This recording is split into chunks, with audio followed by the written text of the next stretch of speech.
Heroica TV, el canal de Tacna.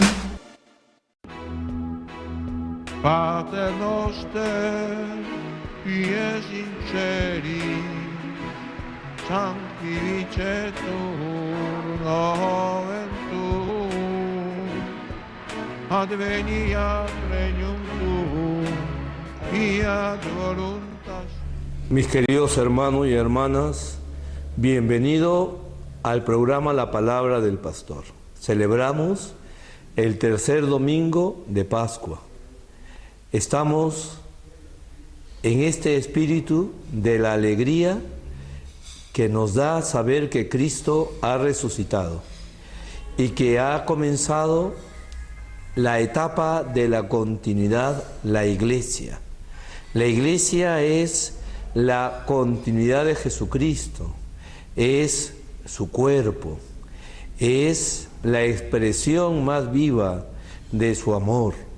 Por eso estamos celebrando, como les decía, la alegría de Cristo resucitado y también la alegría de recordar y agradecer a aquellos primeros cristianos que conformaron por voluntad de Dios las primeras generaciones de fieles. Y ellos, ilustrados por el Espíritu Santo y animados y alimentados con la palabra de Dios y con el cuerpo y la sangre de Cristo, hicieron que el mundo cambiara. Ahora nos encontramos precisamente con una página en que nos revela en la primera lectura esta actitud valiente de los apóstoles de defender su fe. Vamos a recordar la página de los Hechos de los Apóstoles. En aquellos días, cuando los apóstoles fueron llevados al Sanedrín, el sumo sacerdote los interrogó y les dijo: ¿no les habíamos prohibido terminantemente enseñar en nombre de ese? En cambio ustedes han llenado Jerusalén con sus enseñanzas y así quieren hacernos responsables de la sangre de ese hombre. Pedro y los apóstoles respondieron: hay que obedecer a Dios antes que a los hombres. El Dios de nuestros padres resucitó a Jesús, a quien ustedes mataron colgándolo de un madero. La diestra de Dios lo exaltó haciéndolo jefe y salvador, para otorgarle a Israel la conversión y el perdón de los pecados. Nosotros somos testigos de estos hechos y también el Espíritu Santo que Dios da a los que le obedecen. Después de hacerlos azotar, les prohibieron a los apóstoles hablar en nombre de Jesús y los soltaron. Los apóstoles, por su parte, salieron del Sanedrín gozosos de haber sido considerados dignos de aquel ultraje por el nombre de Jesús. Palabra de Dios. Llama poderosamente la atención la férrea postura de Pedro y de los demás al explicar con sencillez, pero también con una claridad, quiénes son ellos y quiénes son ahora los que se oponen a Jesús. Pedro les hace ver a las máximas autoridades del pueblo de Israel su postura tan cerrada que ha llevado precisamente a alejarlos de Jesucristo como Mesías. Pedro les dice que ellos tienen que obedecer a Dios antes que a los hombres.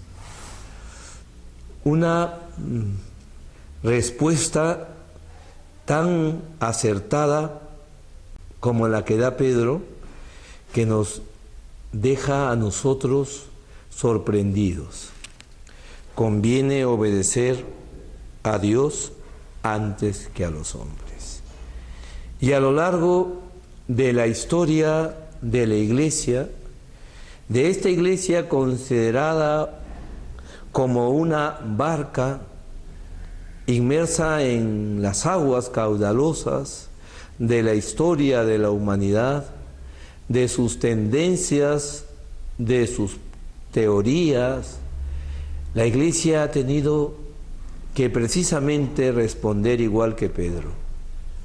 Conviene obedecer a Dios antes que a los hombres. Pero también hay que decirlo con humildad, que esta iglesia fundada por Jesucristo, en manos de los hombres, en manos de personas que también sienten el temor de las aguas y de ser hundidos y arrastrados por las fuerzas caudalosas de las aguas, a veces ha caído en la tentación de obedecer a los hombres antes que a Dios.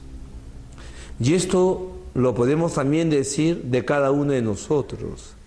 Si lo podemos decir de una manera universal, la Iglesia como una institución en la que está conformada por autoridades, por jerarquía, el Papa, los obispos, sacerdotes, diáconos, los fieles, todos inmersos dentro de esta barca, podemos también nosotros hacer un mea culpa y pedir perdón por las veces que hemos caído en esta trampa del demonio, de asustarnos, de que el miedo nos haya hecho precisamente plegarnos al poder del tiempo y del momento. Y ahí, en ese instante, precisamente, ha perdido su fuerza. Es muy parecido, podemos hacer la comparación de como, ¿se acuerdan ustedes cuando los apóstoles se encuentran en medio del lago y en medio de una tempestad y Jesús se acerca a ellos caminando en medio de la noche turbulenta y oscura? Y entonces Pedro le dice a Jesús: si tú eres, deja que yo vaya hacia ti. Y Jesús le dice: ven. Pedro sale de la barca y comienza a caminar sobre las aguas. Igual que Jesús, de la misma manera que Jesús. Es la misma suerte, es la misma realidad. Pero en el momento en que Pedro se deja llevar de sus miedos, de sus temores, en ese instante empieza a hundirse. Creo yo, queridos hermanos, que tendríamos nosotros que tener un tiempo para reflexionar y meditar esta frase de Pedro. Pero ya personalmente, yo como cristiano, como ciudadano, yo como un ciudadano que estoy ahora a punto de cumplir y de vivir un deber ciudadano de mi país, de ir a las elecciones, de votar conscientemente desde mi fe y también desde un conocimiento acertado y profundo de la realidad de mi país y de las autoridades, más allá de unas propagandas que en estas han aturdido tanto y tanto. Tendría yo que mirar detenidamente si voy a ir a votar con miedo a los hombres y sin respetar a Dios. Tendría que considerar cómo vivo yo, qué es lo que a mí más me mueve, qué es lo que a mí más me motiva. Pedro, por la respuesta que dio, él y los demás se hacen acreedores de que sean azotados. Ellos fueron azotados. Pero ¿qué pasa? Cuando salen de allí, salen contentísimos porque agradecen haber sido considerados dignos de ultraje por el nombre de Jesús. Por el nombre de Jesús. Nosotros actuamos en nombre de ¿quién? ¿Quién es el que me motiva a actuar y a ser un ciudadano. ¿Quién es? ¿Es la coyuntura del momento? ¿Es la circunstancia de unas piezas que se mueven en el tablero de la política y yo me olvido completamente de quién soy? ¿Así podré yo contribuir al desarrollo de mi país? Verdaderamente, olvidándome de quién soy y a quién pertenezco, ¿puedo yo verdaderamente decir que estoy haciendo las cosas correctas? Es evidente que no. Es evidente que si Pedro y los discípulos hubieran tomado esa postura que tantas veces nosotros tomamos, la iglesia no estaría aquí presente. La iglesia habría dejado de existir. Desde el momento en que no existe el ardor apostólico y la valentía y la humildad de enfrentar los problemas, el cristiano cuando quiere contemporizar, el cristiano cuando en el momento que quiere pactar con el poder mundano, en ese momento dejó de ser cristiano. Y no podemos olvidar que el cristianismo ha ido de la mano, juntamente, y gracias a él se han desarrollado, han nacido pueblos. Sin ir más lejos, cuántas ciudades, cuántas capitales de países llevan el nombre de inspiraciones religiosas. ¿Y eso qué quiere decir? Quiere decir que el cristiano ha contribuido desde su fe y nunca consideró que su fe podía ser una especie de apostema para el desarrollo. Ahora nos quieren hacer creer a nosotros que tenemos que ir a las urnas olvidándonos quiénes somos. ¿Y con qué falta de cordura y de tino se critica y se dice que los católicos somos los culpables del desarrollo? Ha llegado el momento de pensar si verdaderamente a quién quiero obedecer. Ha llegado el momento de sufrir por la causa del nombre del Señor y no tener miedo a los poderosos. Mis queridos hermanos y hermanas, qué bonito es que este texto de los Hechos de los Apóstoles haya venido hoy y ahora, en un momento en que puede iluminar la conciencia de tantas personas para poder actuar con cordura y con corrección y como el Señor quiere. No estoy haciendo política ni estoy haciendo nada incorrecto. Estoy hablando desde la palabra de Dios y estoy haciendo una reflexión desde también mi experiencia personal.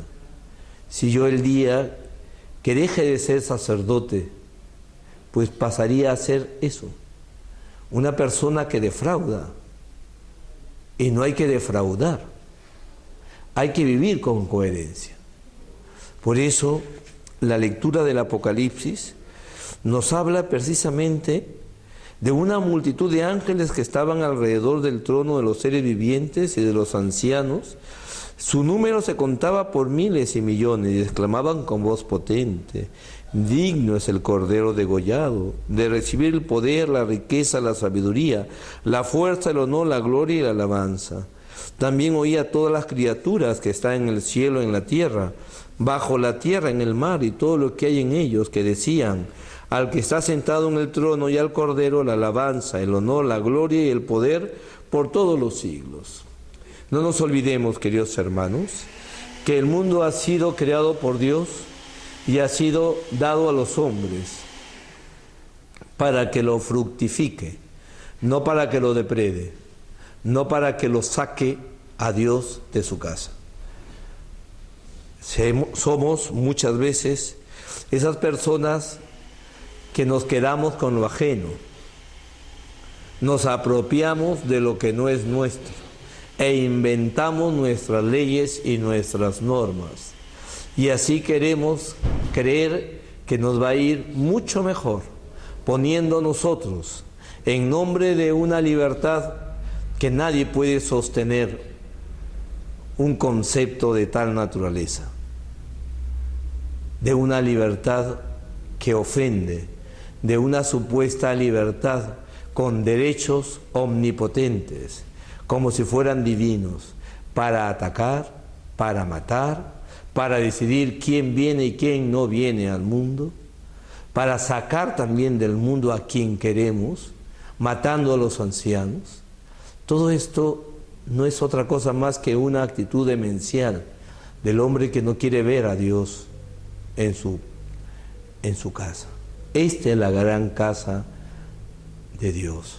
El mundo pertenece a Dios y nosotros trabajamos y vivimos en este mundo.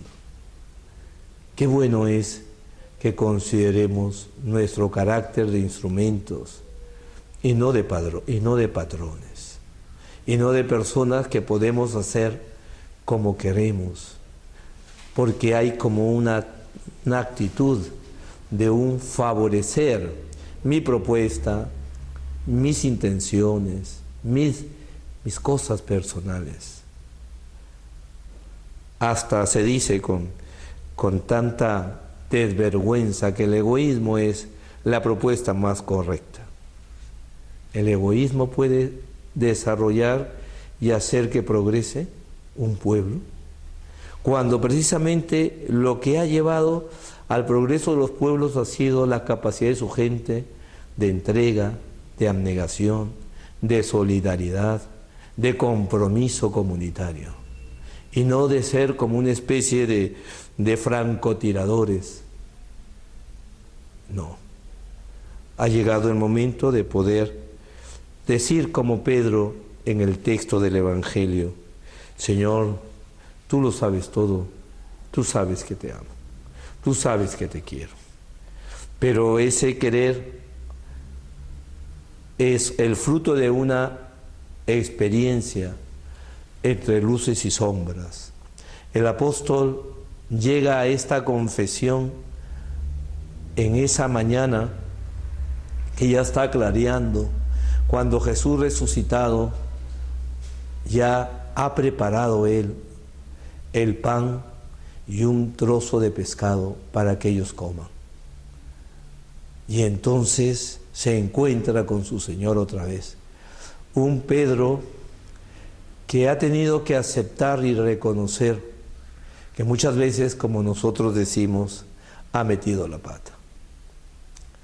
Ha tenido tantos errores, y Pedro, en su nobleza y en su humildad, reconoce y dice: Señor, tú lo sabes todo, tú sabes que te quiero. Hoy tal vez no es tan fácil, no es moneda corriente reconocer nuestros errores. Pocas veces se escucha a una autoridad o a alguien decir: me he equivocado, pido perdón. Pocas veces. Y si lo dice porque ya no tiene otra salida. Mientras tanto, todo lo contrario. La perfección, la receta única, yo y nadie más, o mi partido y nadie más. Yo soy el que tengo la solución. Pedro no excluyó a los discípulos. Es verdad que él presentó los pescados a Jesús, los 153, pero con ayuda, había pescado con ayuda de los demás, e inclusive pidieron ayuda de otras barcas que llegaran. Pedro no se quiere él hacer el autor, el protagonista de una cosa célebre para que lo adoren, para que le hagan inclinaciones y venias. Pedro se sabe un servidor, y el Señor le dice: confirma la fe de tus hermanos.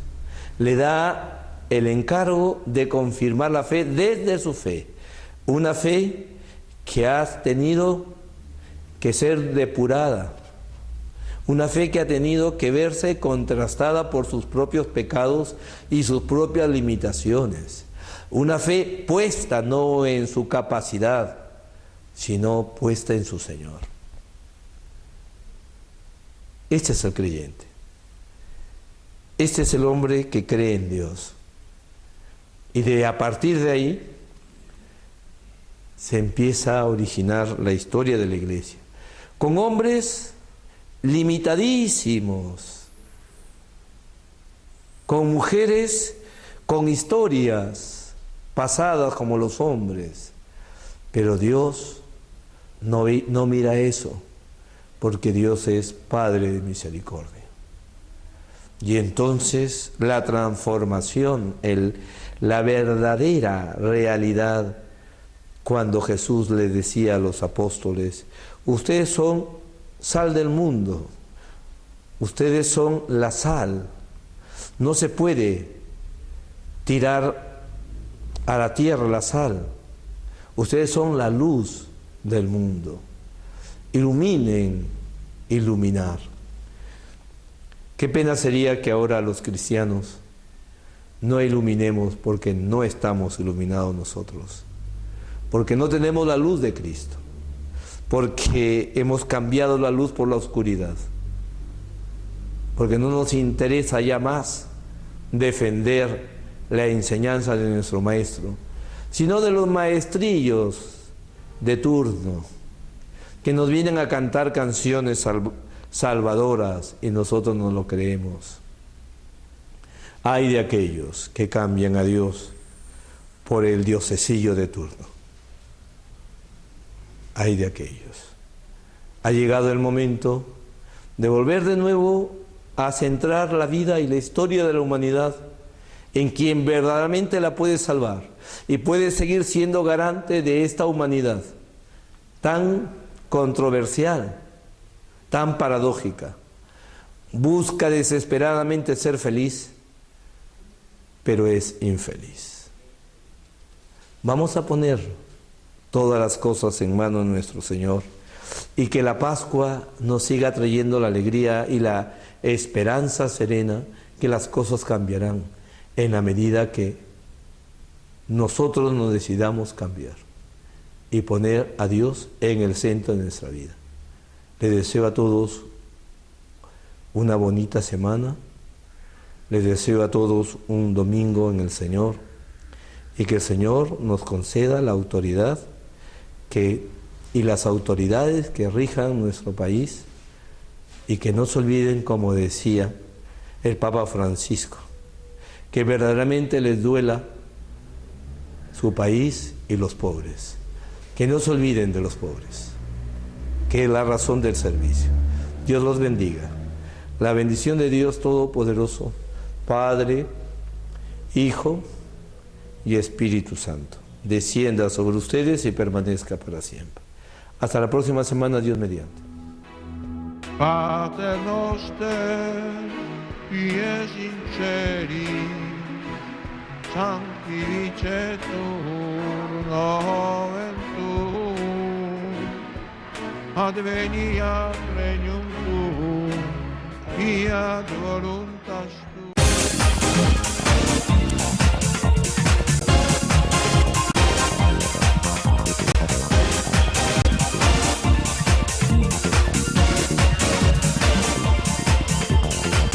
Heroica TV, el canal de Tacna.